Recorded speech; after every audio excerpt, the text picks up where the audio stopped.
साल 2022 के पहले ट्रेनिंग सेशन में आप सबका स्वागत है। नमस्कार, मैं हूं अनिल सिंघवी। और नमस्कार, मैं हूं दीपांशु भंडारी। अनिल जी, आपको नए साल की ढेरों शुभकामनाएं सर। और एक सवाल मेरी तरफ से, new year new look sir, बहुत ही स्मार्ट लुक है आज का। थैंक यू सो मच दीप, और आपको हमारे सभी दर्शकों को बहुत बहुत शुभकामनाएं। और नए साल में कुछ तो नया होना चाहिए। कुछ तो नया होना चाहिए, बिल्कुल। कुछ अंदर से कुछ बाहर से। तो बाहर का बदलाव दिख रहा है, अंदर का बदलाव भी शायद साल भर में आपको देखने को मिले। उम्मीद करें कि पिछले साल के मुकाबले में ज़्यादा समझदार साबित हों, उसकी कोशिश करें। कम से कम इतना तो कर ही सकते हैं। सर, पिछले साल तो आपने ज़बरदस्त प्रेडिक्शन दी थी मार्केट के, और स्पेशली जो सेक्टर्स की बात करी थी, लगभग वैसा ही परफॉर्मेंस रहा। बाजार वाकई में पिछले साल हम सब पर काफ़ी मेहरबान रहा। जितना सोचा नहीं था उससे बेहतर प्रदर्शन किया है। अच्छी बात यह है कि इस साल उम्मीदें कम हैं। चलिए उस पर भी विस्तार से बातचीत करें। हाँ, लेकिन तब तक आइए पहले शुरुआत कर लेते हैं कि आज के ट्रिगर्स क्या है जिनके दम पर हमें आज साल के पहले दिन करनी है शुरुआत। शुक्रवार को अमेरिकी बाजारों में सुस्ती रही, हल्की सी कमजोरी, कोई खास दिक्कत वाली बात नहीं। और जितनी कमजोरी रही उसकी भरपाई करने को डाउ फ्यूचर्स है तैयार। दिसंबर के ऑटो बिक्री के आंकड़े आए, आमतौर पर आंकड़े अच्छे नज़र आ रहे हैं। स्पेशली कुछ कंपनियों के आंकड़े हैं जो बेहद मजबूत हैं। जीएसटी कलेक्शन उम्मीद के मुताबिक 1,30,000 करोड़ के आसपास रहा है। हल्का सा महीने दर महीने 1% की गिरावट हुई, तो कोई खास दिक्कत वाली बात वहाँ पर भी नहीं है। आज से 15 से 18 साल के बच्चों के लिए टीकाकरण शुरू हो चुका है और ज़बरदस्त उत्साह है, रजिस्ट्रेशन जोर शोर पर है। तो अब नेक्स्ट जनरेशन भी वैक्सीनेटेड होने के लिए एकदम से तैयार है। तो ये हैं आज के सारे ट्रिगर्स। बिल्कुल सर, तो ढेरों ट्रिगर्स हैं और काफ़ी सारी बातें करनी है आज आपसे। आई डोंट नो पूरे टाइम हमसे ये मैनेज होगा कि नहीं, बट नया साल है सर, और आज का सेटअप समझें उससे पहले एक बार आपकी तरफ से थोड़ा आउटलुक भी हो जाए सर, क्योंकि नए साल है। वैसे तो आपने एक ब्रॉडर पिक्चर हमें दे दी है, बट आपकी कहां पर नजर होगी, आपकी अप्रोच क्या रहेगी? 6 साल से पैसा बन रहा है। हाँ, बिल्कुल। और अगर आप पिछले 20 साल का इतिहास देखें, 21 साल का देख लें, 2000 मेरे ख्याल से, जहां तक मेरी याददाश्त सही है जी, सिर्फ 3 बार हमने नेगेटिव रिटर्न दिया है साल दर साल। Yes sir. और उसमें 2 बार तो बहुत तगड़ा वाला दिया है। एक बार कोई 50%, एक बार कोई 30-35%। तो मतलब कोई बहुत बड़ा फॉल आ जाए 2008 या 2018 टाइप वाला। हालांकि 2018 में भी नेगेटिव रिटर्न नहीं आया। अदरवाइज आमतौर पर तो एक ये ऐसा आंकड़ा है जो अपने आप में आपको कॉन्फिडेंस देने के लिए काफ़ी है। जिन लोगों को डर लगता है कि 17,000 की निफ्टी, 18,000 की निफ्टी और 1000 पॉइंट गिर जाना, 500 पॉइंट गिर जाना, उन्हें थोड़ा सा फ्लैशबैक में जाना चाहिए। देखिए, जितना आप पढ़ेंगे, जितना आप समझेंगे, जितना डेटा देखेंगे, उतना आपका बाजार में कॉन्फिडेंस बढ़ेगा। जितने आप सिर्फ सुनी सुनाई बातों पर इन्वेस्ट करेंगे या ट्रेड करेंगे, उतना आपका कॉन्फिडेंस हिला रहेगा। क्योंकि अगर सब कुछ मैं आपकी सुन कर ही करूँ तो फिर मैं नेक्स्ट टाइम फिर से मैं दूंगा, अरे अब दीप क्या कह रहे हैं, बिल्कुल, है ना। और अगर यही डेटा मैं खुद देख लूँ, पढ़ लूँ, तो मुझे ध्यान है कि मैंने पढ़ा है, मैंने देखा है। एग्जैक्टली। तो अपने आप कॉन्फिडेंस बढ़ जाता है। तो आपका कॉन्फिडेंस बढ़ाने के लिए, क्योंकि इस बार दीप अगर आपने देखा हो तो साल के अंत में जितने लोगों से हमने बात की, सबका एक ही कहना था, इस साल पैसा बनाना मुश्किल काम। Yes sir. वैसे मैं बता दूं, किसी भी साल आसान काम नहीं है। ऐसे फ्लैशबैक में देखें, क्योंकि जब पिछले साल पैसा बन रहा था तब भी हर वक्त ये डर तो आपको रहता ही ना कि बहुत बढ़ गए कहीं गिर न जाए। तो वो डर के साथ आप पैसा लगाते हैं। सिमिलरली इस बार आपको डर है कि पैसा बनेगा, नहीं बनेगा, कम बनेगा। मेरा ये मानना है सिंपल, अगर आप आंकड़े देखें तो 2 साल एक्सेप्शनल साल छोड़ दें। Yes sir. तो एक ही साल ऐसा 2001 से लेकर 2021 तक का रहा है जहां पर सेंसेक्स ने आपको नेगेटिव रिटर्न दिया। yes, तो अब जब आपको पता है, अब सवाल जब ये है कि आपको नेगेटिव रिटर्न हार्डली कभी आते हैं, ठीक है। अब दिक्कत तो फिर यही है ना कि कम बनेगा या ज्यादा, कम बनेगा या ज्यादा। एब्सोल्युटली। अब कम या ज्यादा का फॉर्मूला क्या है? कम या ज्यादा का फॉर्मूला है कि अगर आप एफडी के बराबर या एफडी से कम पैसा बनाते तो कम है, ठीक है, बिल्कुल। क्योंकि आप इक्विटी की एक रिस्क लेते तो नेचुरली, मेरा फॉर्मूला सिंपल है, एफडी से डबल रिटर्न चाहिए। अब किसी साल ज्यादा आ गया, किसी साल कम आ गया, क्या फर्क पड़ता है? हो सकता है एक आध साल ऐसा निकले जहां पर आपको पैसा ना बने। अल्टीमेटली अगर आप 1 साल, 3 साल, 5 साल का व्यू लेकर चलते हैं तो इवेंचुअली आपका पैसा बनता है। जितना लॉन्ग टर्म विजन होगा उतना पैसा बनेगा। तो मेरे ख्याल से इस साल को अप्रोच करने का सही तरीका ये है कि आप कमाई की उम्मीदें कम कर लें। दूसरा ये सोच कर चले कि अगर इस साल बन गया बहुत अच्छी बात है, फॉर्मूला और ट्रैक रिकॉर्ड ये कहता है कि बनेगा। नहीं बना तो ये सोचने का कि कोई बात नहीं, इस साल नहीं बना, अगले साल दुगुना बन जाएगा। और अगर इस साल नहीं बना तो एक ही कंडीशन में नहीं बनेगा कि बाजार नहीं चला, और नहीं चला तो भी मेरे लिए अच्छा है कि मुझे कुछ और पैसा लग रहा है। ऐसा तो है नहीं कि साल भर में हम और आप कुछ और कमाएंगे नहीं, हमारे दर्शक कुछ और कमाएंगे नहीं। करेक्ट, कमाएंगे नेचुरली, और जब कमाएंगे तो उसको आपको इन्वेस्ट करने के लिए एक बढ़िया साल हो सकता है। तो ओवरऑल पॉजिटिव आउटलुक के साथ चलें। अगर पैसा बन जाए आपका लगा हुआ ही कोई टेंशन नहीं बने तो आप ये मान के चले कि लगाने का एक अच्छा मौका मिला है जो आपको अगले साल के लिए, अगले आने वाले 2-3 साल के लिए बड़ा पैसा बना कर देगा। तो मैं 2022 को लेकर बहुत आशान्वित हूँ, बहुत कॉन्फिडेंट हूँ, और 27 पॉइंट एसजीएक्स निफ्टी नीचे जो दिख रहा है उसको लेकर भी मैं बहुत पॉजिटिव हूँ। अच्छा, नीचे मिले तो मौका, नीचे मिले, जितना ज्यादा नीचे मिले उतना जल्दी और उतना ज्यादा खरीदा जाएगा। Correct sir. तो फिर ये आज की लाइन मैंने आपको दे दी है। चलिए, तो जितना ज्यादा, जितना जल्दी नीचे मिले बढ़िया है। बढ़िया है, ठीक है सर।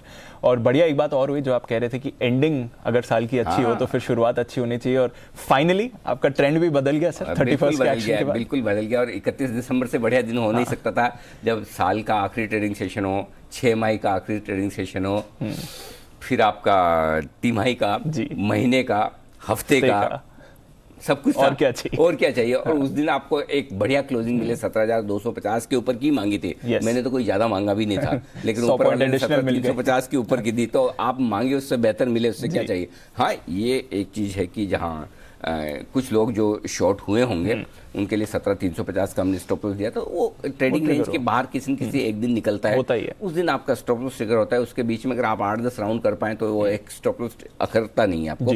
तो अगर डिसिप्लिन के तौर पर शुक्रवार को स्टॉप लॉस शॉर्ट सेलर्स का ट्रिगर हो चुका है। एक ही फर्क हुआ है दीप, ट्रेंड नेगेटिव से न्यूट्रल हुआ है, मार्केट सेल ऑन राइज से बाय ऑन डिप्स का हो चुका है, हो गया है, बाय ऑन डिप्स का हो चुका है। इसका मतलब ये नहीं कि एक तरफा तेजी होगी, क्योंकि आगे रुकावट के संकेत 17,600-650 पे नजर आ रहे हैं। अगला टारगेट जो बनता है 17,600-650 की रेंज में बनता है। फिर आगे हम देखेंगे, वन एट ए टाइम देखते हैं, चलते हैं आगे। लेकिन एक अच्छी चीज जो हुई निफ्टी में, बैंक निफ्टी अभी भी थोड़ा सा स्ट्रगल कर रहा है ब्रेकआउट देने के पहले। देखते हैं आज बैंक निफ्टी वाकई में पार्टिसिपेट करके मजबूत हो पाता है, तो ये देखना इंटरेस्टिंग होगा। बट ओवरऑल निफ्टी में जो क्लोजिंग मिली है वो आपको कंफर्ट देने वाली है, कॉन्फिडेंस देने वाली है, और नीचे की रिस्क को कम करने वाली है। ओके, तो नीचे का रिस्क कम हो रहा है, ये एक अच्छी बात है।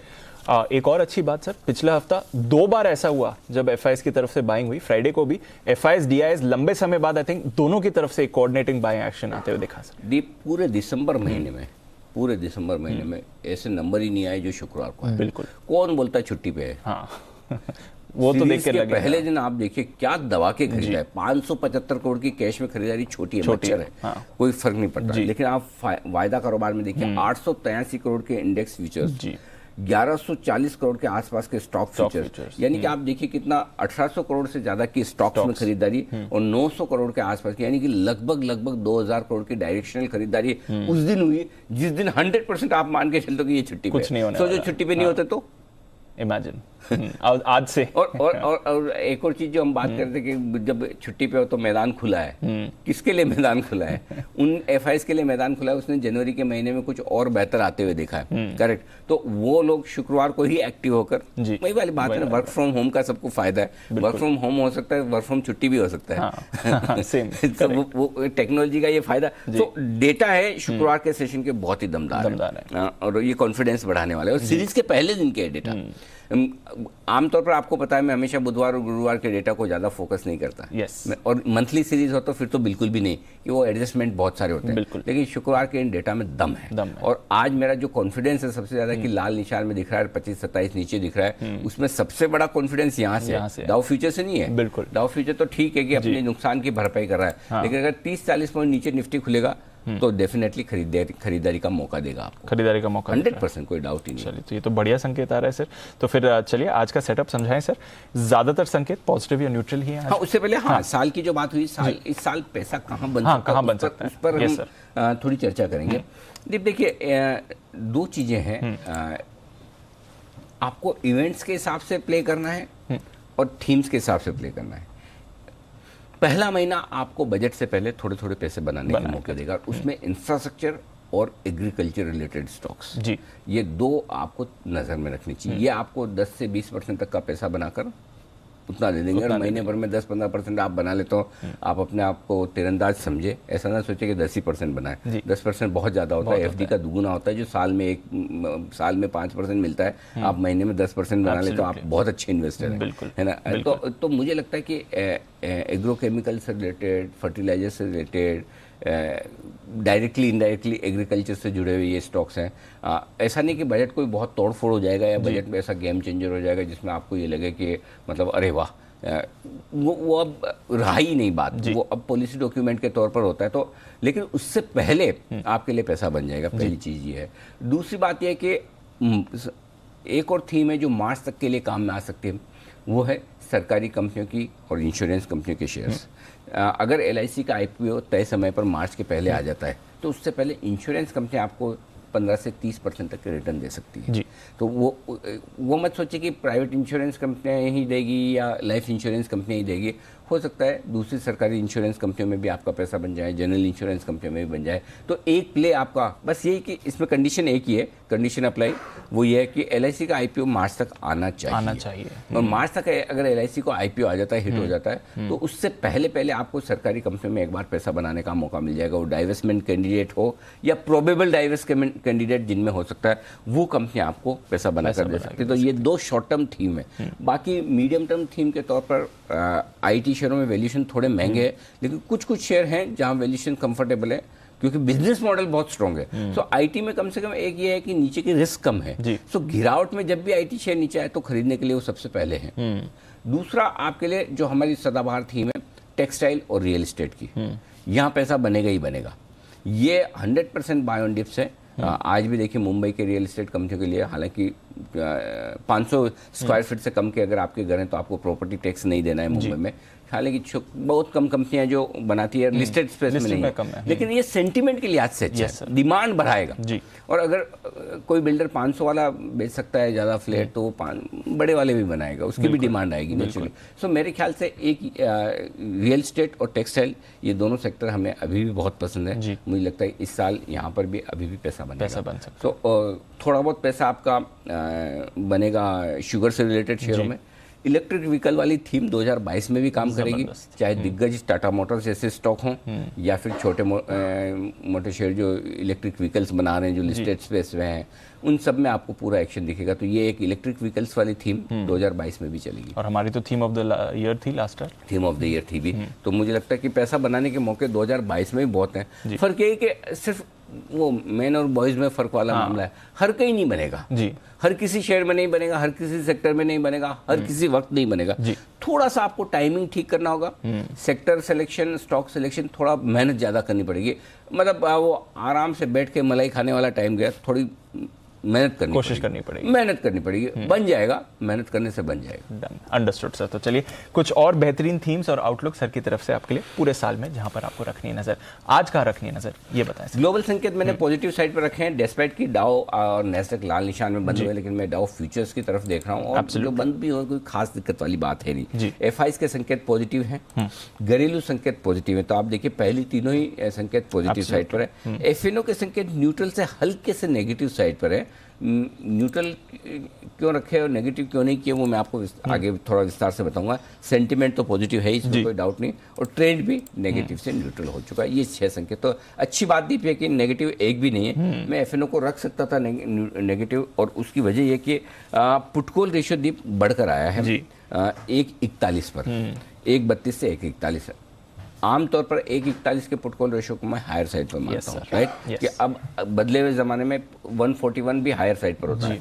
तो फिर मैंने आज न्यूट्रल क्यों रखा है, नेगेटिव क्यों नहीं, उसका रीज़न बताता हूँ। आज सीरीज का पहला दिन था शुक्रवार को, पोजीशन कम है, हल्की पोजीशन पे आपका पुटकॉल रेशियो नेगेटिव है। मुझे ज़्यादा पोजीशन चाहिए। अगर पोजीशन ज़्यादा होती, यही 2 दिन पहले का पुटकॉल रेशियो 141 होता, इनफैक्ट 135 पे भी हमने कहा था कि नेगेटिव, और वहां से बाजार गिरा भी। यहाँ हल्का करेक्शन आ सकता है इस पुटकॉल रेशियो को देखकर, लेकिन बड़ा नहीं आएगा, हाँ, क्योंकि पोजीशन कम है। सीरीज की शुरुआत में शुक्रवार को पोजीशन कम बनी है। अगर आज कल में पोजीशन बन जाए और पुटकॉल रेशियो और यही रहे तो फिर हो सकता है मैं उसको नेगेटिव कहूँ। तो नेगेटिव नहीं कहने की वजह से डेटा में आपको दोनों चीजें, क्वालिटी और क्वांटिटी, दोनों मिलाकर देखनी होती है। तो यहाँ पर क्वालिटी के हिसाब से आप कहेंगे तो नेगेटिव है, क्वांटिटी के हिसाब से कहेंगे तो नहीं, एक दिन और इंतजार करना है। तो हल्का फुल्का आज दिन के दौरान डिप आ सकता है, बड़ा नहीं आएगा। ऐसा नहीं कि 100-150 गिर जाए, 50-75 हो सकता है, या तो नीचे खुले और फिर बढ़ जाए, या ऊपर खुले नीचे गिर जाए, 2 में से एक होगा, और उसमें खरीदारी करनी है। अंडरस्टूड सर, ठीक है।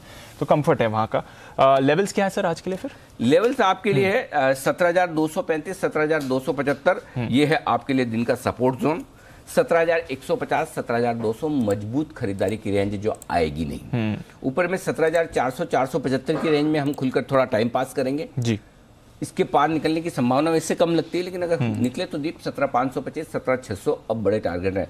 रेंज आपको थोड़ी बड़ी बड़ी दिख रही होगी, उसकी वजह ये कि जो ब्रेकआउट हुआ है और उसके बाद अब जो ऊपर के लेवल्स आ रहे हैं वो थोड़े से बड़े निकल कर आ रहे हैं, 75 पॉइंट के, और 75 पॉइंट के आधा % भी नहीं होता निफ्टी में। आधा % की रेंज तो आप देंगे ही, जिस तरह का मूव आया उसको देखते हुए।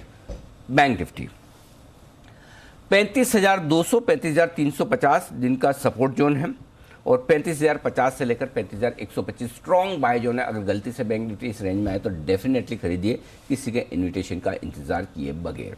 ऊपर 35,700, 35,800 इस रेंज में खुलकर थोड़ा सा वक्त बिताने की कोशिश करेंगे। 35,900, 36,025 ये ऊपरी टारगेट है जहां तक बैंक निफ्टी जाने की कोशिश कर सकता है जी।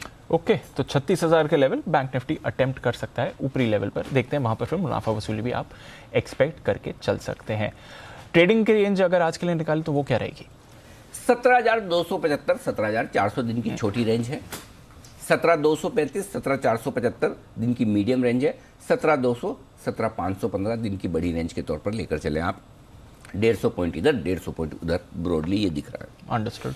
बैंक निफ्टी 35,350, 35,700 दिन की छोटी रेंज। 35,200, 35,850 मीडियम रेंज है। 35,125 से लेकर 35,975, बेसिकली 35,000, 36,000 की रेंज हो जाती है, और बीचों बीच में आप 35,500 के आसपास बंद हुए हैं। ये आपके लिए बैंक निफ्टी की रेंज है। Okay sir, understood. तो सारे इंपॉर्टेंट लेवल्स और रेंज आपके लिए आती हुई दिख रही है। वैसे तो आपने पीसीआर के संकेत बता दिए, बट एफआईएस की लॉन्ग पोजीशनिंग देखें तो वहां से क्या समझना है? कुछ खास बदलाव नहीं है, 2% बढ़ा है, 66 से 68%। ठीक है, ठीक है, कोई फर्क नहीं आई थिंक पड़ता। 70% पर थोड़ा हाँ, 70 के ऊपर, 70-72 के ऊपर थोड़ी चिंता करेंगे, अभी भी थोड़ी जगह है।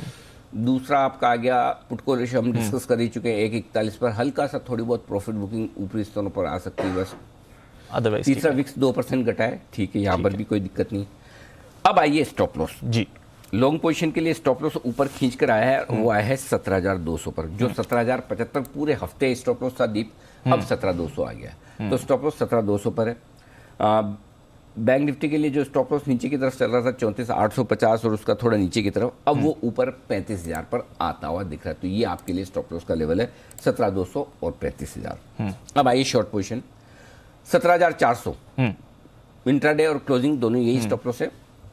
क्लोजिंग 17,350 दिया था, बिल्कुल वहीं बंद हुआ है, 17,325 रादर, और इंट्राडे भी दिया था, तो इंट्राडे में और क्लोजिंग बेसिस पे शुक्रवार को आपका स्टॉप लॉस ट्रिगर हो गया, नहीं किया तो अब कर लीजिए। अब 17,400 रखिए, अगर आज 17,400 के ऊपर निकल कर टिक जाए तो थैंक यू वेरी मच कर दीजिए।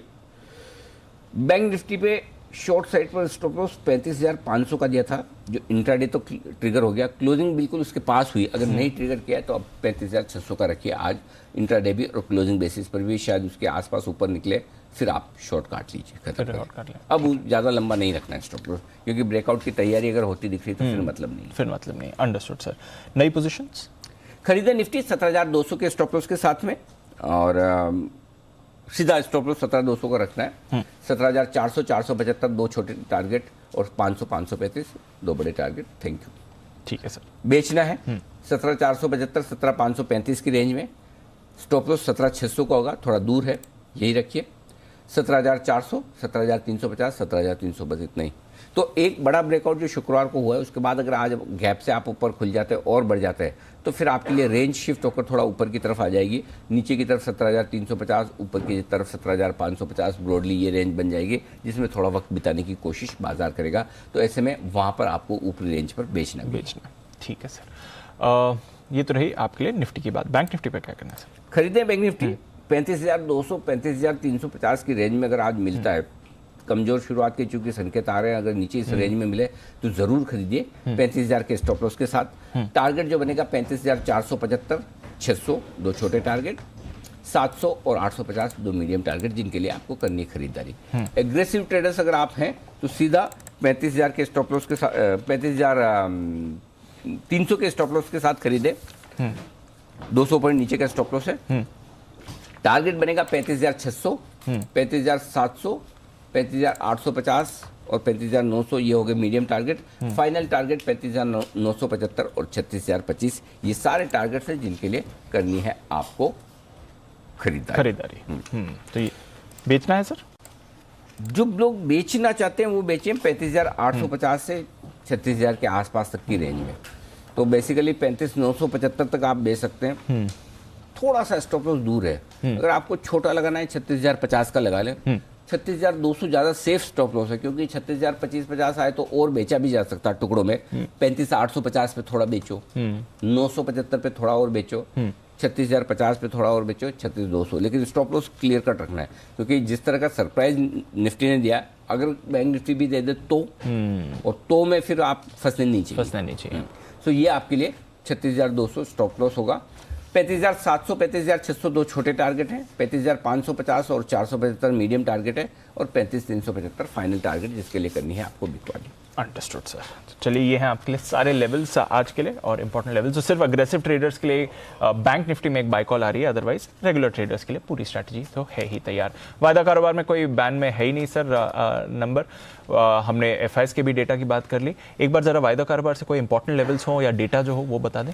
वायदा कारोबार में दीप जो इम्पोर्टेंट लेवल है वो एक ही है, और वो है 17,300। ओके, 17,300 के पुट पर 37 लाख शेयर हैं, हाईएस्ट ओपन इंटरेस्ट है। 28 लाख शेयर शुक्रवार को तो आज अगर गैप से खुल गए, वैसे तो लग नहीं रहा जी, खुले नहीं खुले, अगर समझो 30 पॉइंट नीचे खुलते, 17,300 से गिनना है कि आप कमजोर हैं, उसके नीचे गिरना ही नहीं है। 50 पर नीचे खुले तो आप कमजोर नहीं है। कॉन्फिडेंस दे रहा हूं मैं आपको, अंडरस्टूड, डरना मत। तो एक बेस ही हो गया एक तरह से। 17,300 के नीचे से ही गिनना है, अंडरस्टूड, उसके पहले नहीं।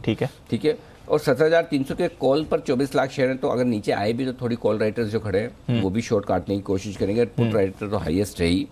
उसके बाद 17,400, 17,500 तीनों ही जगह बराबर ओपन इंटरेस्ट है, 23 लाख, 24 लाख, 27 लाख। तो कॉल राइटर्स बराबर 300, 400, 500 पर खड़े हैं, लेकिन 17,300 ही मेरे लिए सबसे इंपॉर्टेंट लेवल है निफ्टी के लिहाज से।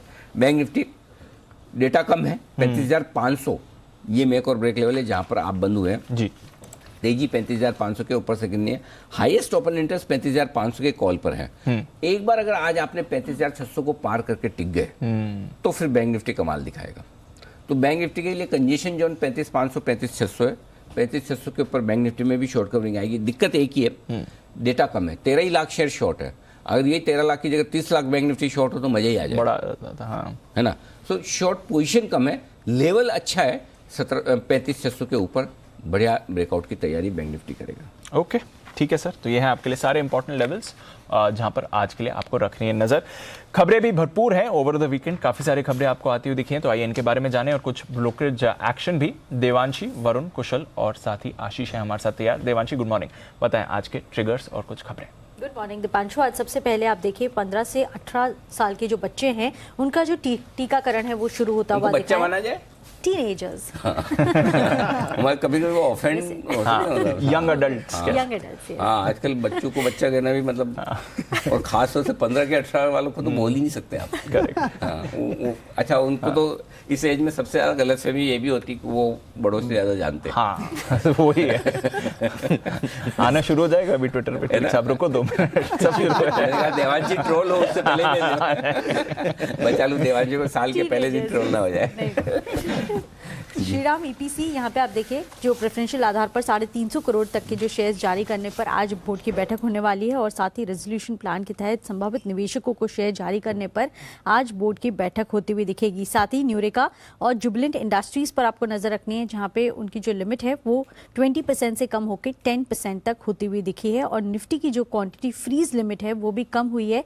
पहले हमने देखा था 2800 थी, वहां से घटकर अब 1800 की फ्रीज लिमिट हो चुकी है। ये निफ्टी के लिए है।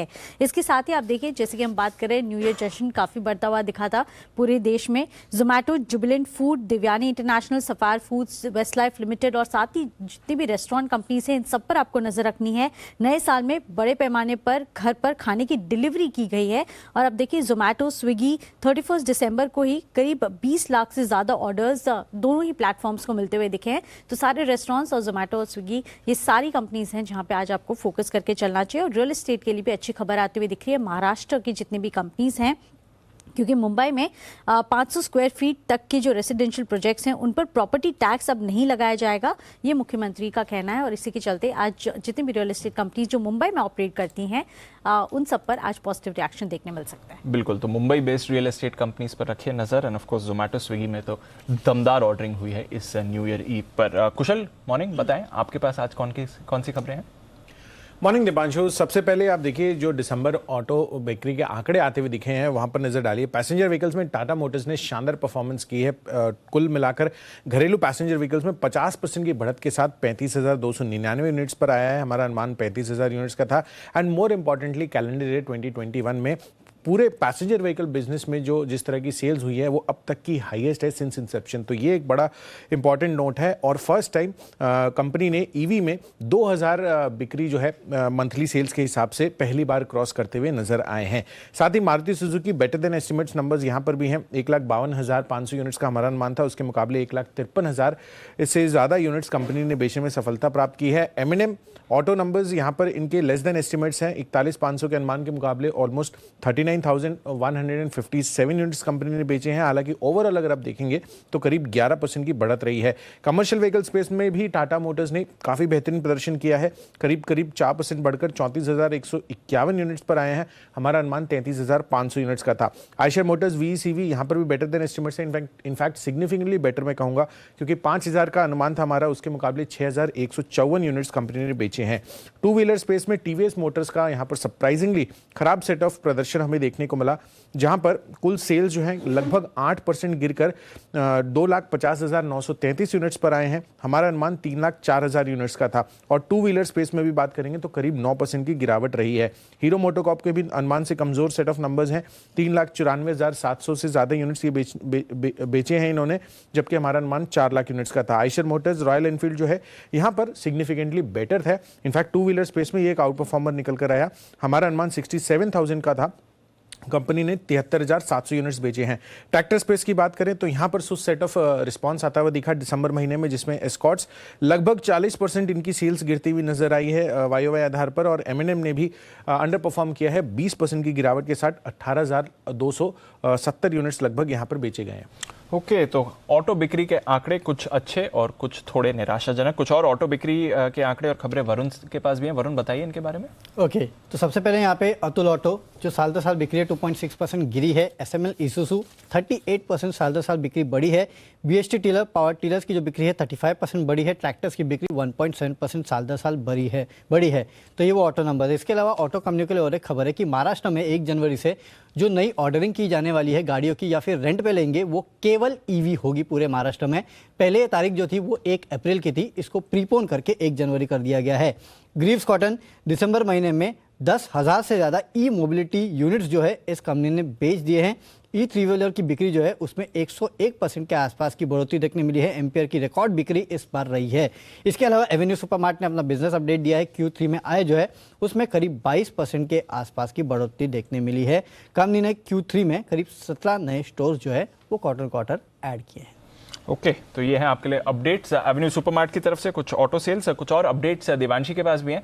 देवांशी, बताइए इनके बारे में। बिल्कुल, सबसे पहले बिजनेस अपडेट्स में NMDC यहाँ पे आप देखिए दिसंबर में आयरन ओर की जो बिक्री है वो करीब 4% तक सालाना आधार पर कम होती हुई दिखी है। इसके साथ ही जो उत्पादन है वो 2.3% तक बढ़ा है। दूसरी तरफ कोल इंडिया यहाँ पे दिसंबर के उत्पादन की बात करें तो करीब 3.5% तक बढ़ते हुए दिखे हैं। ऑफटेक भी बढ़ने का अनुमान लगाया जा रहा है। RBL बैंक जो बिजनेस अपडेट्स भी तीसरी तिमाही के हुए दिखे हैं वो कुछ ज्यादा खास नहीं है। इनफैक्ट थोड़े से नेगेटिव आते हुए दिखे हैं।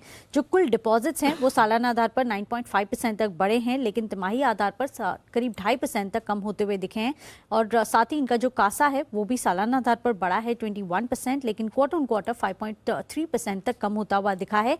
रिटेल डिपॉजिट्स जो हैं वो सालाना आधार पर करीब 14% तक बढ़ते हुए दिखे हैं, लेकिन क्वार्टर ऑन क्वार्टर बेसिस पर करीब 11% तक डाउनफॉल आता हुआ दिखा है, जो स्लाइटली सेंटिमेंटल नेगेटिव है। इसके साथ ही जो रिटेल डिपॉजिट्स का टोटल शेयर है वो क्वार्टर क्वार्टर बेसिस पर कम हुआ है, 42% से घटकर 38% के करीब आता हुआ दिखा है, जो कि हल्का से नेगेटिव है। केना कंस्ट्रक्शंस, इस पर भी आपको नजर रखनी है, जहां पे कंपनी ने अपनी 2 सब्सिडरी KNR तिरुमला और साथ ही KNR शंकरन पेट प्रोजेक्ट्स में हिस्सा बेचा है और फिलहाल कंपनी ने दोनों सब्सिडरीज में 49% हिस्सा बेचा है और मार्च 2022 तक करीब 50% जो बचा हुआ हिस्सा है वो भी बेचती हुई दिखेगी कंपनीज। क्यूब हाईवेज और क्यूब हाईवे इंफ्रास्ट्रक्चर को ये हिस्सा बेचा है। कुल हिस्सा बेचने से कंपनी को करीब 340 करोड़ रुपए मिलते हुए दिखेंगे। और साथ ही एनबीसीसी पर आपको नजर रखनी है, जहां पे कंपनी को करीब 392 करोड़ मिलते हुए दिखे, जो कि कंपनी के लिए पॉजिटिव है। तो ये है आपके लिए कुछ और अपडेट्स। खबरें काफ़ी सारी आई हैं और राउंड 2 हम खबरों का ले रहे हैं, तो कुशल से भी जान लेते हैं कुछ और खबरें जो उनके पास हैं। कुशल बताइए। देखिए, लिखिता इंफ्रा यहाँ पर नजर रखिए, क्योंकि Q3 में यहाँ पर अलग अलग CGD जो सिटी गैस डिस्ट्रीब्यूशन कंपनियां हैं उससे करीब 250 करोड़ रुपए के कुल ऑर्डर इनको मिलते हुए दिखे हैं। ये एक अपडेट है कंपनी की तरफ से। साथ ही GMR इंफ्रा NCLT ने नॉन एयरपोर्ट बिजनेस के डिमर्जर को मंजूरी दे दी है। अब यहाँ पर GMR पावर इंफ्रा और साथ ही GMR इंफ्रा के विलय को यहाँ पर मंजूरी मिलती हुई दिखी है। और एक और खबर भी इससे जुड़ी हुई, जिसमें प्रमोटर्स ने 29 और 30 दिसंबर को कुल मिलाकर 1.35 करोड़ शेयर्स बेचे हैं। ऑटोलाइन इंडस्ट्रीज, यहाँ पर कंपनी ने जो इनका टोटल डेट था उसके ऊपर जो इंटरेस्ट है उस पर डिफॉल्ट किया है। GM फाइनेंशियल्स के करीबन 57 लाख हैं, CSB बैंक 10 लाख और ऑप्शनली कन्वर्टेड डिबेंचर्स के करीब 34 लाख की वैल्यू पर यहाँ पर डिफॉल्ट किया गया है। स्पाइसजेट ऑडिटर्स ने कंपनी पर गोइंग कंसर्न रहने का संदेह जताया है और ये एक बार ही नहीं, इनफैक्ट इसके पहले फरवरी में भी ये रिपोर्ट आती हुई दिखी थी। और आप देखिए यहाँ पर FY21 की जो एनुअल रिपोर्ट है उसमें इंडिपेंडेंट ऑडिटर ने बताया कि जो टैक्स भुगतान GST और EPF एम्प्लॉय प्रोविडेंट फंड में कुल मिलाकर 90 करोड़ बकाया का यहाँ पर डिफॉल्ट किया गया है। तो ये एक अपडेट है। और साथ ही स्पाइसजेट की जो फ्लाइट है जो राजकोट से दिल्ली गई थी, वहाँ पर वो जो जाँच है इससे जुड़ी हुई DGCA ने यहाँ पर शुरू कर दी है। तो ये एक और अपडेट है स्पाइसजेट को लेकर।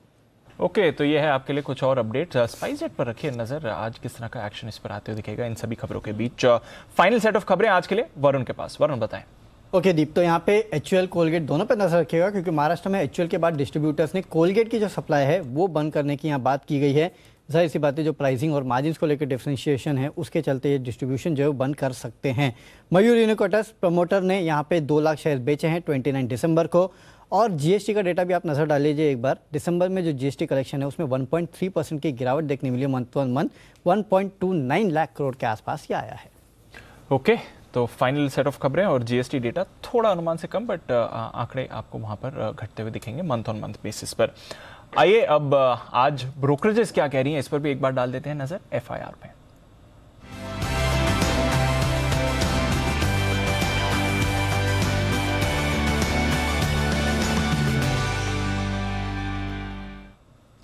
मॉर्निंग आशीष, बताएं क्या कह रही हैं आज रिपोर्ट्स। Good morning Deepanshu. सबसे पहले देखिए, मारुति यहाँ पर गोल्डमैन सैक्स की तरफ से रिपोर्ट आई है। खरीदारी किराए को बरकरार रखा है। 7,426 की जो है शुक्रवार की क्लोजिंग है। 9,000 रुपये का लक्ष्य दिया है। कह रहे कि डोमेस्टिक डिस्पैच वॉल्यूम्स अगर आप देखें तो साल दर साल इनमें 13% की गिरावट आई है, लेकिन इन्हें पसंद आ रहे हैं इनके अपकमिंग लॉन्चेस। अब देखें तो बता रहे कि जिमनी है, मिड साइड SUV लॉन्च करने वाले, ब्रेजा है, बलिनो के भी कुछ नए मॉडल आने वाले, जिसके चलते ये स्टॉक इन्हें पसंद आ रहा है और ऊंचे लक्ष्य दे रहे हैं 9,000 रुपये का। इसके अलावा रिलायंस इंडस्ट्रीज, यहाँ पर मॉर्गन स्टैनली की तरफ से रिपोर्ट आई है, ओवरवेट की रेटिंग को बरकरार रखा है। 2,925 रुपये के लक्ष्य के लिए ये मान रहे हैं कि इनका जो रिन्यूएबल पोर्टफोलियो में लगातार विस्तार कर रहे हैं वो स्टॉक के लिए पॉजिटिव है। एवेन्यू सुपरमार्ट्स, इनके जो क्वार्टरली अपडेट्स हैं इसके बाद मॉर्गन स्टैनली ने रिपोर्ट निकाली है, अंडरवेट की रेटिंग को बरकरार रखा है। 4,338 रुपये के लक्ष्य के लिए 4,471 जो है 4,671 जो है शुक्रवार की क्लोजिंग है। बैंक्स पर नजर रखिएगा, क्योंकि बर्नस्टीन की तरफ से रिपोर्ट आई है जहां पर कोटक महिंद्रा बैंक पर आउट परफॉर्म की रेटिंग को बरकरार रखा है 1540 के लक्ष्य के लिए, हालांकि 1796 जो है शुक्रवार की क्लोजिंग है। एक्सिस बैंक पर देखें तो 810 का लक्ष्य दे रहे हैं, करीब 680 की क्लोजिंग देखने को मिल रही है। ICICI बैंक पर भी देखें आउट परफॉर्म की रेटिंग को बरकरार रखा है, लक्ष्य दिया 790 का, 740 कल की क्लोजिंग है। और HDFC बैंक पर भी आउट परफॉर्म की रेटिंग दी 1890 रुपये के लक्ष्य के लिए। और अंत में एक इंटरेस्टिंग अपडेट आई है इन्वेस्ट सेक की तरफ से। शुक्रवार को आपको याद होगा हमने आपको एक रिपोर्ट बताई थी BSE लिमिटेड पर, इनकी जो रिपोर्ट है जहां पर इन्होंने रेटिंग को डाउनग्रेड कर बिकवाली की राय दी और 1720 का लक्ष्य दिया। अब इसके ऊपर जो है ब्रोकरेज हाउस ने अपनी एक रिपोर्ट निकाली, अपडेट दिया है और ये कह रहे हैं कि इस रिपोर्ट में जो है कुछ फैक्चुअल एरर थे, जिसके चलते अब इस रिपोर्ट को ये वापस ले रहे हैं और इसकी रेटिंग और टारगेट प्राइस दोनों को दोबारा रिव्यू करेंगे, लेकिन ये रिपोर्ट जो है वो वापस ले ली गई है। वापस ले लिए रिपोर्ट, सर ये इंटरेस्टिंग है, 2 दिन पब्लिश करने के बाद रिपोर्ट वापस ले ली। एब्सोल्युटली, तो आई डोंट नो, पता समझना पड़ेगा कि क्यों ऐसा किया, क्योंकि मुझे भी थोड़ा सरप्राइज हुआ था कि जब डाउन, अब हमने बात भी करी थी जब ये रिपोर्ट आई थी। हाँ, तो कि और क्यों किया इन्होंने समझ में नहीं आया, बट कह रहे हैं कुछ फैक्चुअल मिस इंटरप्रिटेशन किया इन्होंने डेटा का, जिसकी वजह से चलो बढ़िया है, अच्छा है। तो डेटा वेटा फिर सीख कर देख कर अच्छे से फिर वापस से बढ़िया रिपोर्ट निकाल लें। बिल्कुल, आपका तो खैर भरोसा है नहीं, अगर सेल है तो भी है, उसमें कोई बात नहीं है। 400 रुपए वाला स्टॉक 2022 होता है तो कहीं कहीं सेल भी होगा, ऐसा नहीं कि नहीं होगा। और अब नेचुरली वो कंफर्ट कॉन्फिडेंस नहीं होगा। अब अगर आप आज मुझे पूछोगे, भले इनकी रिपोर्ट आई है कि भाई डेटा गलत थे, हम रिपोर्ट, फिर भी अब मैं ये बोलूँगा अब मेरे लिए फ्रेश इन्वेस्टमेंट करना नहीं बनता, क्योंकि फ्रेश इन्वेस्टमेंट करने के बाद हम 1500-1600 तक कर रहे थे, 1400-1500। अब है तो होल्ड करिए। अब नया इन्वेस्टमेंट नेचुरली, क्योंकि इन लेवल्स के आसपास आकर महंगा तो हो ही चुका है जी। सो अब गिरावट में मिलेगा तो ही खरीदना है, अदरवाइज थोड़ा थोड़ा ऊपर में प्रॉफिट बुक करते चले। सो लेकिन ऐसा नहीं कि कोई स्टॉक में क्वालिटी खराब है जिसकी वजह से रिपोर्ट ऐसी हो, तो बढ़िया है, चलो देर आए दुरुस्त है। पिछले साल का वेल्थ क्रिएटर था नंबर 1 जो हमारे अवार्ड्स में हमने इसके दिया भी था। स्वागत करें सर फिर हमारे सारे गेस्ट। बिल्कुल, तो हमारे सारे एक्सपर्ट्स हमारे साथ जुड़ रहे हैं। आज साल के पहले दिन विशेष आयोजन pick of the year.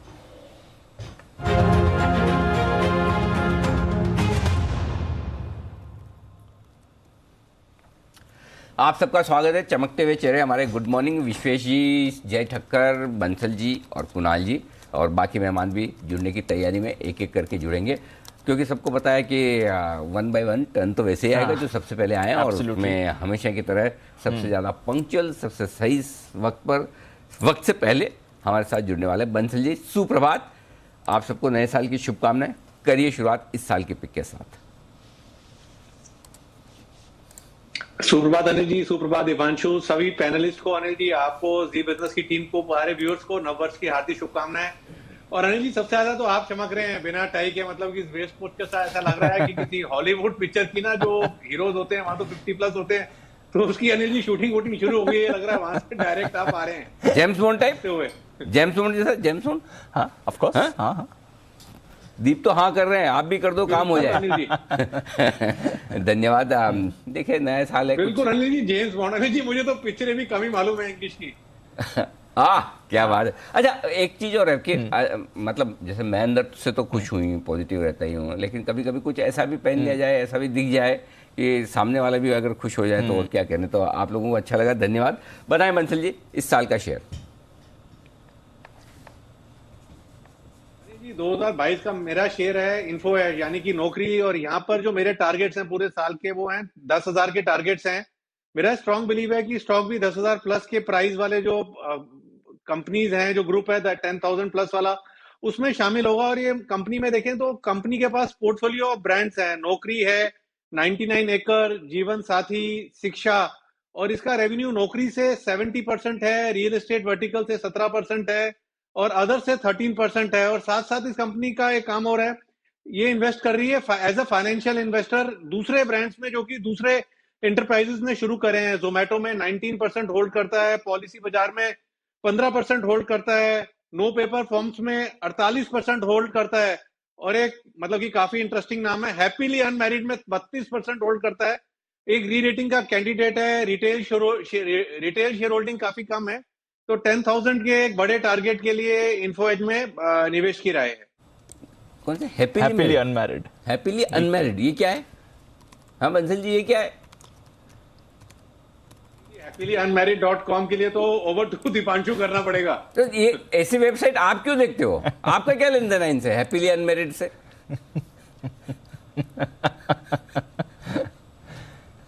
Anil ji जिस तरीके से पड़ोसी का जब शेयर बढ़ता है तो अनिल जी दिल में थोड़ा सा ही मतलब कि ठेस उठती है। तो ये सब चीजें देख के अनिल जी कहीं ना कहीं तो कुछ होता है। दीप वाकई वैसी वेबसाइट है? मैं भी चेक कर रहा हूँ, बंसल जी की तरफ से मुझे पता चली। आई थिंक लाइफस्टाइल प्रोडक्ट्स की वेबसाइट है, दिख रहा है। ओहो, चलिए तो ये है इन्फो एज, खरीदारी करने की राय बंसल जी की तरफ से। कुणाल जी सुप्रभात, बताएं सर आपका इस साल का शेयर। सुप्रभात अनिल जी, सुप्रभात दीपांशु, अनिल जी सारे पैनलिस्ट को, आपको, सारे हमारे दर्शकों को अनिल जी नव वर्ष की 2022 की ढेरों शुभकामनाएं अनिल जी। बहुत बहुत और अनिल जी शेयर में दूं उससे पहले अनिल जी मैं भी अपने आप को जी अनिल जी रोक नहीं पा रहा हूं। आज आप वाकई में बहुत हैंडसम लग रहे हैं, मतलब जितना नॉर्मली लगते हैं उससे ज्यादा ही लग रहे हैं। तो अनिल जी मेरे भी कॉम्प्लीमेंट स्वीकार करें अनिल जी। बढ़िया है, कभी कभी तैयार होने का ये फायदा होता है, रोज तैयार हो तो कोई नहीं बोलता। चलिए धन्यवाद कुणाल जी, बताएं सर। अनिल जी खरीदारी की राय है और इस साल के लिए यानी कि पिक ऑफ द ईयर में खरीदना है काजरिया सिरामिक्स, जो कि लास्ट ईयर भी बहुत जबरदस्त प्रदर्शन स्टॉक ने दिखाया और इस साल भी मुझे उम्मीद है अनिल जी इससे आपको जबरदस्त प्रदर्शन देखने को मिलेगा। पूरा ये जो स्पेस है टाइल्स का इसमें बड़ी तेजी है और मुझे लगता है काजरिया सिरामिक्स में आपको ऊपर के लेवल्स देखने को मिलेंगे। यहां पर 1240 के आसपास एक स्टॉप लॉस रखें और मेरा टारगेट इस पूरे साल के लिए कोई 1500 रुपए के आसपास है। पहला टारगेट अगर आप ट्रेडर हैं तो 1340 का रख लें और काजरिया सिरामिक्स को इन स्तरों पर बाय करें। काजरिया कब से हुआ? ये तो कजारिया है, अभी इसी साल से हुआ है क्या? अनिल जी कजारिया कहना चाहें कजारिया कह लीजिए। ना हम तो जो आप कहेंगे वही कहेंगे जिस जो भी कहने से टारगेट आ जाने चाहिए बस अनिल जी बिल्कुल सही 100% टारगेट आ जाए। आप मतलब कजारिया से कुछ और भी कह दें, टारगेट आ जाए बस, ये ज्यादा जरूरी है। तो कुणाल जी की तरफ से कजारिया सिरामिक्स ये है वो स्टॉक जहां पर खरीदारी करने की राय। आइए जय ठक्कर हमारे साथ है। जय, गुड मॉर्निंग, स्वागत है आपका भी। बताएं सर इस साल का share. Very good morning to you, Anil ji. Very good morning to you, Deep, and good morning to everyone. Wish you a very very happy New Year. Anil ji, ये साल भी रिटर्न्स हमें देखने मिले हैं जो हमें लास्ट ईयर देखने मिले थे। यही हमारी शुभकामनाएं हैं सभी के साथ। बिल्कुल, धन्यवाद जय, शुभकामनाओं के लिए। बताएं सर इस साल का शेयर। जी Anil ji pick of the year में मुझे जो पसंद है और बहुत ही क्लियर टेक्निकली अगर हम देखें तो चार्ट है एंड बहुत ही एक अच्छा खासा कंसोलिडेशन ये स्टॉक में देखने मिला है और वो स्टॉक है यूपीएल।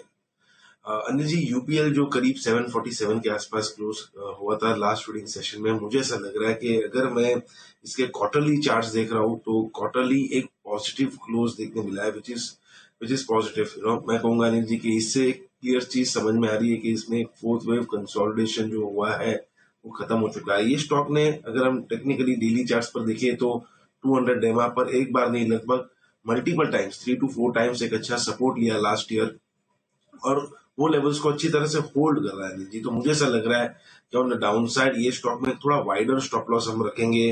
वो स्टॉप लॉस रहेगा 650 का, लगभग 100 पॉइंट यहाँ से नीचे। एंड टारगेट्स जो है जी ऊपर में बनकर आ रहे हैं, मैं 2 टारगेट्स दूंगा इसके। पहला वाला जो बनकर आ रहा है दैट इज 960 एंड दूसरा जो टारगेट है वो 1050 का है। सो 960 एंड 1050 ये 2 टारगेट्स के लिए खरीदना है यूपीएल। इसके indicators Anil ji weekly charts पर काफी ओवरसोल्ड हो चुके हैं।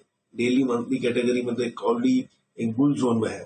मुझे ऐसा लग रहा है कि जैसे ही एक वीकली चार्ट्स पर भी इसमें एक फिर से बाय क्रॉस ओवर देखने मिलेगा, बहुत ही स्ट्रॉन्ग अपवर्ड मोमेंटम ये स्टॉक में हमें इस साल में देखने मिलेगा। I would not be surprise Anil ji के साल के अंत तक नहीं फर्स्ट हाफ में ही टारगेट आ जाए।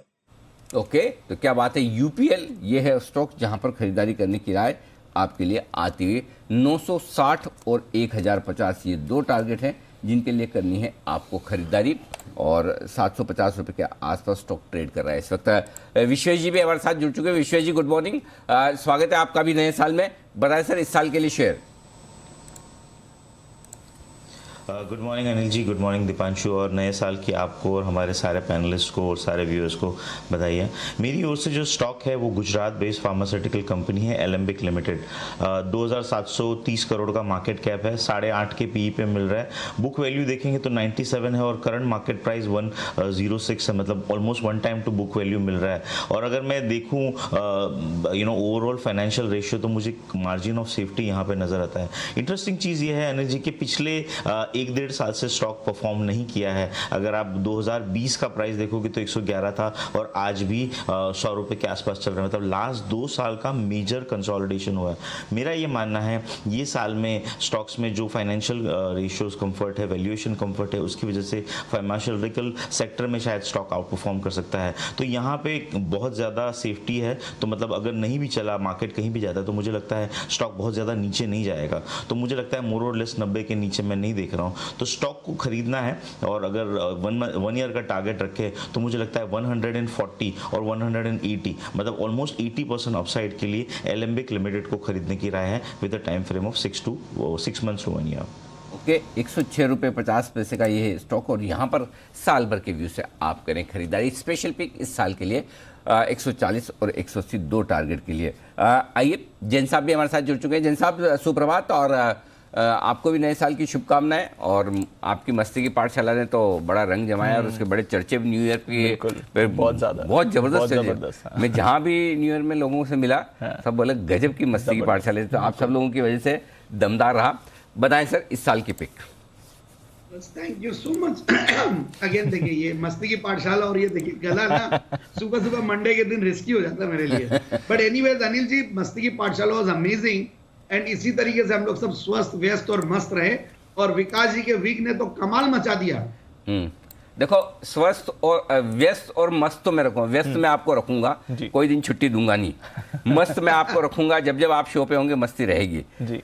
स्वस्थ रहने का आपके हाथ में, क्योंकि आपके बदले का योगा तो मैं नहीं कर सकता, ये तो आप ही को करना पड़ेगा। बताएं, और आपके बदले की रिसर्च भी आपको कर दिए, तो बताएं सर रिसर्च के बेसिस पे इस साल का स्टॉक। बिल्कुल अनिल जी, देखिए बिल्डिंग मटेरियल्स का स्टॉक कुणाल जी ने दिया था, वैसा ही मैं भी एक बिल्डिंग मटेरियल का स्टॉक लाया हूं। स्टाइलम इंडस्ट्रीज एक बेहतरीन क्वालिटी कंपनी है। देखिए मैं ये जितने भी जो लैमिनेट्स वाले और प्लाईवुड वाले विनियर वाले कंपनियां, इन पर मैं बहुत बुलिश हूं, क्योंकि यहाँ पे जो ऑर्गेनाइज सेक्टर में जो 4-5 जो लिस्टेड कंपनीज है, ग्रीनलैंड, ग्रीन पैनल और ग्रीन प्लाई, ये 3 तो चलिए है ही है। एक सेंचुरी प्लाई है, सेंचुरी प्लाई ने भी अपना एक्सपेंशन किया अभी। सो ओवरऑल इनके पास बहुत बिजनेस और ये कंपनियां बहुत बढ़िया करी। और उन्हीं की एक पीयर कंपनी है स्टाइलम इंडस्ट्रीज, ये भी एक बहुत ही गजब की क्वालिटी कंपनी है। सिर्फ 1800 करोड़ का मार्केट कैप है। कंपनी की ग्रोथ गजब की ग्रोथ है, 24-25% की return on capital employed, return on equity is also 23% और 40% की कैगर से प्रॉफिट ग्रो हुई है और ओपीएम्स भी अच्छे हैं।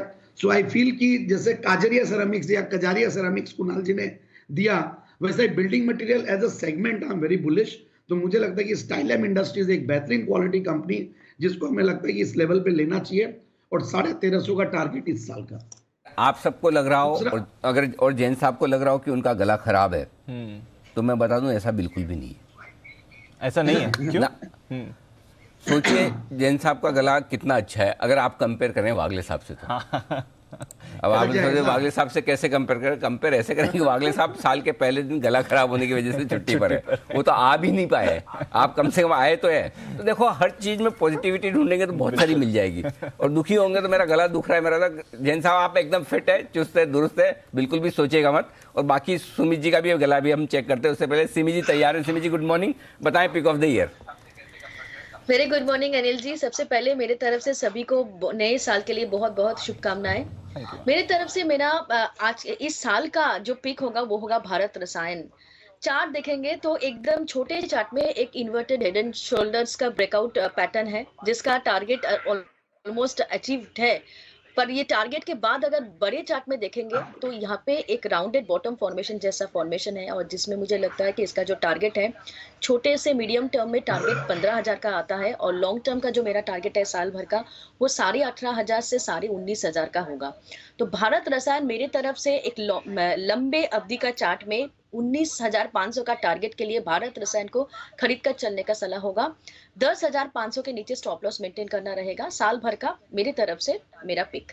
ओके, भारत रसायन ये है वो स्टॉक जहां पर खरीदारी करने की राय सिमी जी की तरफ से 18,500 से लेकर 19,500। क्या बड़े बड़े टारगेट हैं, जबरदस्त आते हुए। सुमित जी सुप्रभात, बताएं सर आपका पिक ऑफ द ईयर।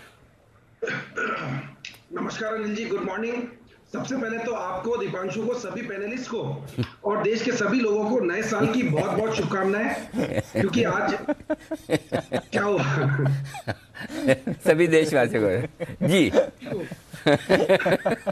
बताइए सुमित जी। जी अनिल जी, क्योंकि आज हमारा नया साल का पहला शो है और पहला वर्किंग डे है, इसके लिए सभी को बहुत बहुत शुभकामनाएं। और नए साल में कोशिश करेंगे कि एक अच्छे से रिटर्न सबको रेगुलर बेसिस पे कमा के दें। जी बिल्कुल जी सुमित जी बताएं सर। तो अनिल जी, अब इस साल का जो पिक है, जो पिछले साल भी मैंने कहा था, स्टॉक का नाम है सेल। सेल को सेल नहीं करना है। अभी भी मैं रिपीट करूंगा, इस साल मुझे वापस लगता है कि मेटल सेक्टर में एक अच्छी रैली आएगी और सेल यहां से अब वापस से ऊपर का मूव दिखाएगा। पिछले 4 से 5 महीने में स्टॉक कंसोलिडेट कर रहा है। ये कंसोलिडेशन का ब्रेकआउट जैसे ही आएगा तो सेल भागेगा। सेल के अंदर नीचे में 100 रुपए और 90 रुपए के आसपास का सपोर्ट बनेगा। 105 के आसपास सेल में खरीदारी करना है। इसका इमीडिएट शॉर्ट टू मीडियम का टारगेट बनेगा 125 रुपए से लेके 130 रुपए तक का। 125 से 130 के इमीडिएट टारगेट होंगे। लॉन्गर टर्म टाइम होराइजन के टारगेट 150 प्लस के होंगे। आने वाले दिनों में, आने वाले महीनों के अंदर सेल में यहां से एक अच्छा अपवर्ड मूव देखने को मिलेगा। जिन्होंने ले रखा है वो लोग होल्ड करें, जो लोग फ्रेश खरीदारी करना चाहते हैं करें, क्योंकि जैसे ये चलना चालू होगा तो फिर ये कछुए की चाल नहीं भागेगा। 125 से 130 का टारगेट मिनिमम, ऊपर में 150 प्लस के लेवल आने वाले साल के अंदर, इस साल के अंदर देखने को मिलेंगे। खरीदारी करें सेल। ओके, सेल में करें खरीदारी, ये राय आती हुई आपके लिए सुमित जी की तरफ से। मतलब सुमित जी ने, मुझे लगता है कि साल के अंत में 2 दिनों की छुट्टी में गला सुधारने के कोई प्रयास नहीं किए। उल्टा लगता है पार्टी वार्टी और ज़्यादा ही किए। सेम जैन साहब का हाल है।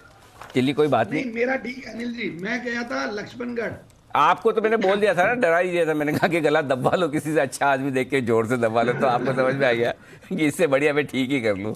ये राय मैंने सुमित जी को नहीं दी थी। अगर सुमित जी को दी होती तो शायद सुमित जी का भी गला ठीक हो जाता। मेरा तो देखा, मेरा तो फॉर्मूला ये, मेरे तो कभी हाथ पैर दर्द होते हैं, सर दर्द होता है, तो मैं कोई मजबूत सा आदमी देख के उससे दबा लेता हूँ। बेस्ट है। आपका भी गला ज्यादा अगर आप देख लो, आपको ये फॉर्मूला लगाना हो तो आप अपने हिसाब से देख लो। मेरे लिए तो अब तक काम करते आए। आइए स्टॉक सेक्शन में रहेंगे, उन पर करते हैं फोकस। टाटा मोटर्स, जय जरा टाटा मोटर्स पर देखिए, नजर डालिए। शुक्रवार को जाते जाते एक्शन में आता हुआ दिखाई था। मेरे ख्याल से आप लोगों की तरफ से भी खरीदारी की राय आई थी। नंबर्स जो आए, मंथली सेल्स आंकड़े बहुत ही तगड़े आते हुए दिखे। लेवल्स, टारगेट्स, खरीदारी की राय तो बताएं सर। बिल्कुल Anil ji, last trading session में जाते जाते एक कैश का ऑप्शन भी दिया था अनिल जी इसमें। और टाटा मोटर्स मुझे ऐसा लग रहा है क्लियर एक स्ट्रेंथ दिखा रहा है अनिल जी, जो हिसाब से इसके डेटा बने हुए, मुझे ऐसा लग रहा है कि 510 तक कोई रुकावट नहीं है इसमें। 510 तो इमीडिएट हमें लेवल्स टाटा मोटर्स में देखने मिलने चाहिए। इतना बढ़िया इसके डेटा बनकर आ रहे हैं, इतना बढ़िया चार्ट स्ट्रक्चर है इसका। ऑन द डाउन साइड 470 के आसपास एक बहुत ही इंपॉर्टेंट सपोर्ट है इसका, जो होल्ड करना चाहिए, ब्रेक नहीं करना चाहिए। 510 अनिल जी एक इंपॉर्टेंट लेवल है, वहां पे आता है तो एक दफे प्रॉफिट बुक करे, वो निकलता है Anil ji, then life high बनने की पूरे चांसेस है। तो फर्स्ट टारगेट 510 निकलता है तो लाइफ हाई 470 एक इमीडिएट सपोर्ट है। ओके, तो टाटा मोटर्स पर रखिए नजर। और ऑटो बिक्री के आंकड़े आए हैं और हमने देखा है टाटा मोटर्स की तरफ से इन पर्टिकुलर काफ़ी बढ़िया प्रदर्शन यहाँ पर रहा है। तो ये भी एक काउंटर है जो आज ट्रेड पर रिएक्ट करेगा। रिएक्ट करने वाले हैं सारे आपके food related stocks. Zomato of course, क्योंकि कंपनी का बयान आया है कि लगभग 25 लाख ऑर्डर्स सिर्फ जोमेटो को मिले हैं। स्विगी का भी कहना है कि लगभग इसी के तरह के ऑर्डर्स उनको मिले। तो कंबाइंड इन दोनों प्लेटफॉर्म्स पर आपने 40 लाख प्लस के ऑर्डर्स देखे हैं न्यू ईयर्स ईव पर। और इसके साथ ही सारी जो food delivery companies, food restaurant companies और QSR कंपनीज हैं, वहां पर आपको एक्शन दिखेगा। तो पहले एक बार जोमेटो के चार्ट पर राय ले ली जाए। सुमित जी बताएं जरा जोमेटो का रिव्यू। दीपांशु, मेरे को लग रहा है जोमेटो के अंदर पोजीशंस होल्ड कर सकते हैं। जोमेटो के अंदर यहां से बाउंस बैक देखने को मिल सकता है, जिसके अंदर ऊपर में 150 रुपए से लेके 155 रुपए तक का मूव देखने को मिलना चाहिए। कोई बड़ा मूव नहीं लगता है। और नीचे के अंदर 125-130 का सपोर्ट है। तो जब तक ये सपोर्ट लेवल टूटेगा नहीं, पोजीशंस होल्ड करें। ऊपर में 150 से 155 तक का मूव जोमेटो में देखने को मिल सकता है। ओके, तो 150 से 155 का मूव जोमेटो में आ सकता है। बाकी सारे काउंटर्स पर फोकस करेंगे, पर आइए उससे पहले एक बार कर लेते हैं शुरुआत फर्स्ट ट्रेड की हेडलाइंस के साथ।